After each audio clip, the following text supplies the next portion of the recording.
stage is bare, and I'm standing there without any hair. No.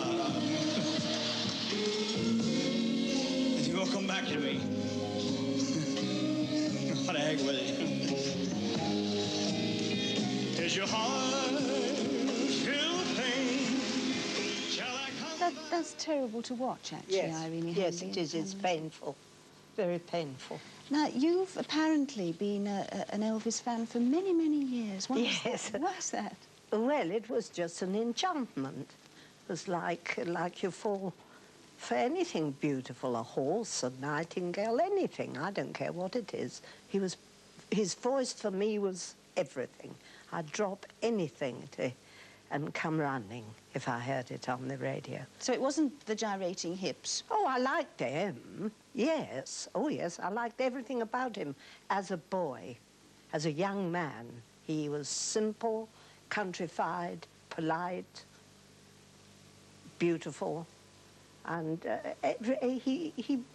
he split the whole thing up for me. I mean, he made him, you know, I wasn't very musical, and from that day on, I got interested in all these.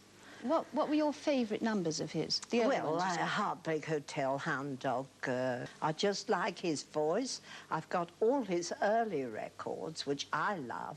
I like one late one, and that's called In the Ghetto.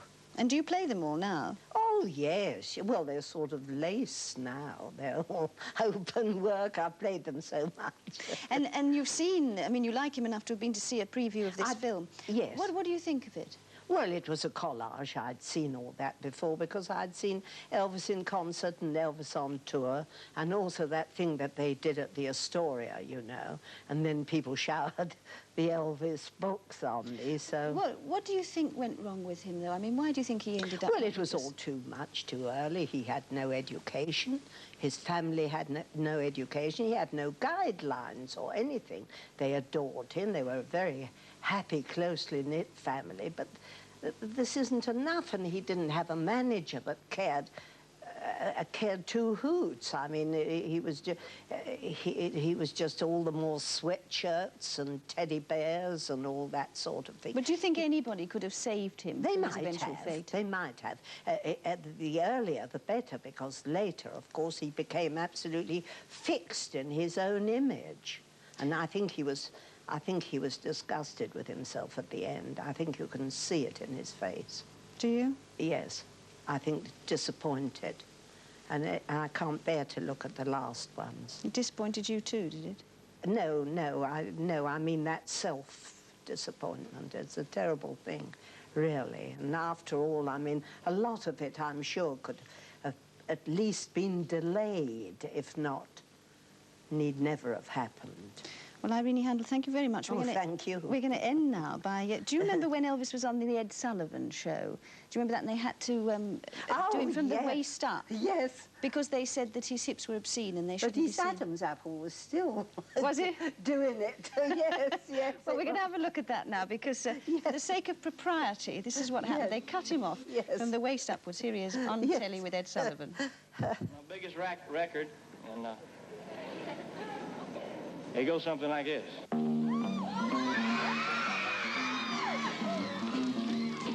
You know I can be found sitting home all alone.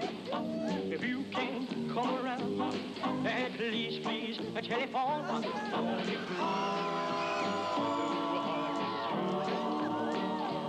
Well, baby, if I made you mad for something I might have said, please let's forget the past. The future looks right ahead. I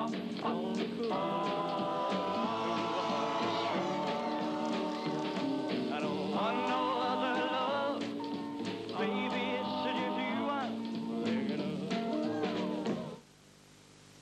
Irene Handl, still into rock at the age of 80.